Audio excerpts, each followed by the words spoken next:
Nah, pada video kali ini saya akan jawab pertanyaan lagi ya seputar topik jenis-jenis konten yang tidak bisa dimonetisasi di Facebook.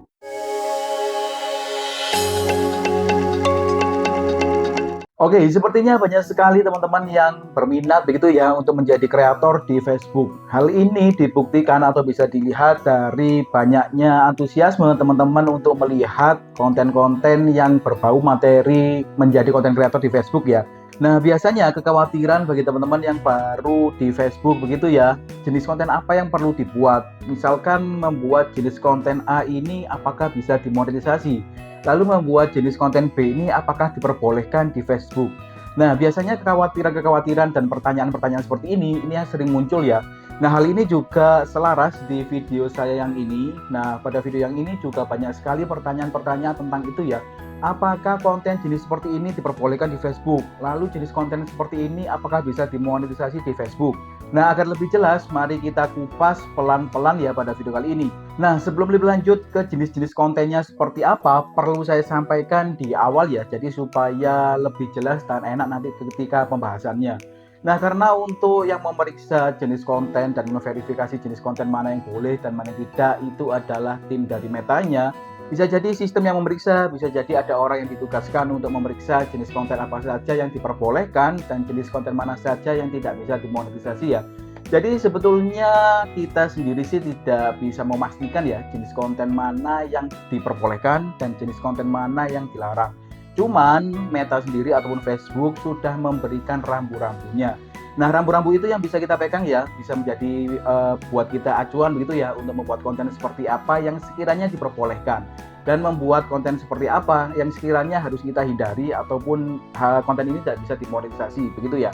Jadi sampai sini sudah clear dan sudah jelas ya. Misalkan contohnya kita bahas tentang konten jenis re-upload. Untuk konten re-upload ini banyak juga orang-orang yang mengatakan bahwa konten re-upload ini bisa dimonetisasi dan buktinya pun memang bisa dibilang ada begitu ya konten-konten yang membuat re-upload lalu bisa dimonetisasi. Nah, hal serupa juga ada pengalaman dari teman yang juga mengalami hal demikian. Dia membuat konten re-upload yang videonya asal comot saja dari Instagram, dari TikTok maupun dari YouTube begitu ya. Lalu mereka upload di Facebook mereka. Nah, untuk awal-awal sih memang berjalan lancar gitu ya sampai akunnya itu bisa dimonetisasi. Tapi setelah dimonetisasi malah akunnya itu terkena pelanggaran KTA atau konten tidak asli ya. Alhasil pendapatannya tertahan dan akunnya tidak bisa menghasilkan dolar lagi ya. Nah, hal ini bisa menjadi pembelajaran buat kita untuk jika kita ingin membuat konten re-upload begitu ya, sebisa mungkin kita mengedit terlebih dahulu. Jadi jangan asal comot yang terlihatnya pada awal-awalnya itu tidak ada masalah gitu ya, bahkan bisa sampai dimonetisasi. Tetapi untuk jangka panjangnya memang untuk konten di-upload yang asal-asal comot video ataupun konten orang lain itu tidak disarankan ya. Jadi sebisa mungkin teman-teman membuat konten di-upload ya seoriginal mungkin. Caranya bagaimana? Ya caranya teman-teman bisa mengedit sedemikian rupa supaya terlihat videonya lebih original ya.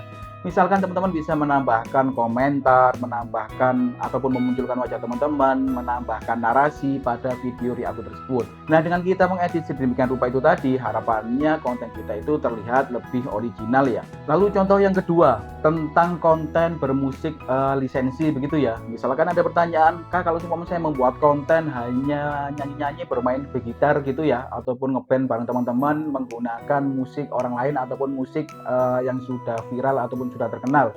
Nah, kalau melihat format ataupun kategori dari rambu-rambunya, ya sebetulnya sih harusnya aman-aman saja ya, karena tidak ada keterangan tentang musik berlisensi ini. Nah, tetapi resikonya kita bisa sharing pendapatan jika memang akun kita itu bisa dimonetisasi ataupun sudah dimonetisasi ya. Nah, sharing pendapatan ini nantinya pendapatannya akan dibagi dengan musik aslinya gitu ya, ataupun musik orinya. Nah, resiko terburuknya kita bisa kena klaim hak cipta.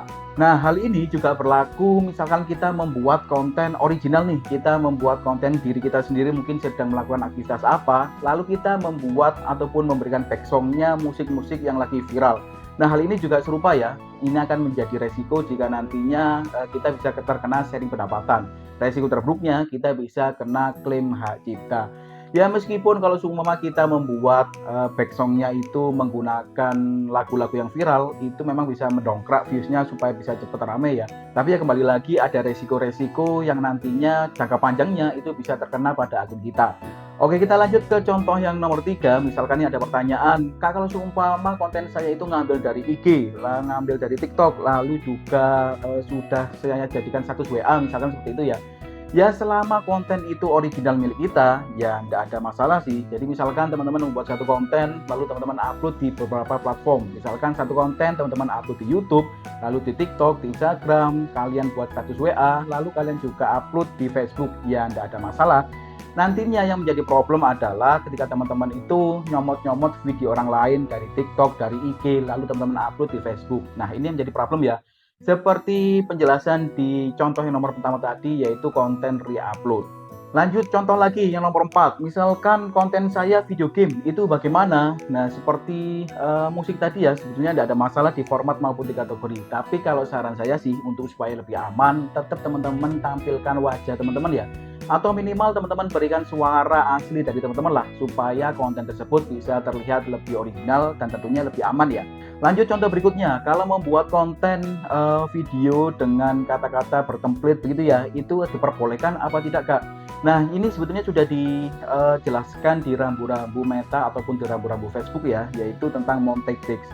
Konten yang utamanya menampilkan gambar diam ataupun bergerak dengan lapisan teks. Apalagi jika produksi kontennya itu yang dibuat secara instan ataupun secara massal begitu ya, biasanya menggunakan teknologi AI yang sekali klik itu bisa langsung ratusan video begitu ya yang bisa dihasilkan.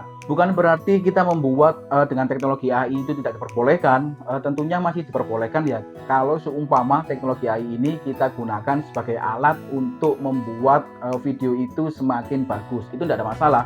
Tetapi kalau teknologi AI ini kita buat kontennya itu pasrah bangkok terhadap teknologi AI ini tanpa kita ada editing dan lain sebagainya, tentunya itu akan menjadi problem ya.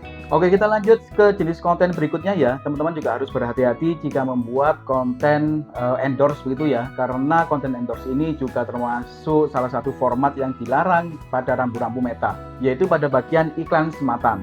Nah, hal ini bisa menjadi berbeda jika kita menjelaskan suatu produk tertentu itu seperti tutorial ya. Kita menjelaskan bagaimana cara kerjanya, bagaimana cara fungsinya, dan lain sebagainya. Nah, itu berbeda lagi ya. Oke, yang terakhir kita masuk ke kesimpulan. Selama konten yang kita bikin itu tidak bertentangan begitu ya dengan rambu-rambu yang sudah dibuat Facebook ataupun dibuat Meta, mulai dari kategorinya, lalu perilaku yang dilarang maupun formatnya, seharusnya teman-teman bisa mencobanya ya.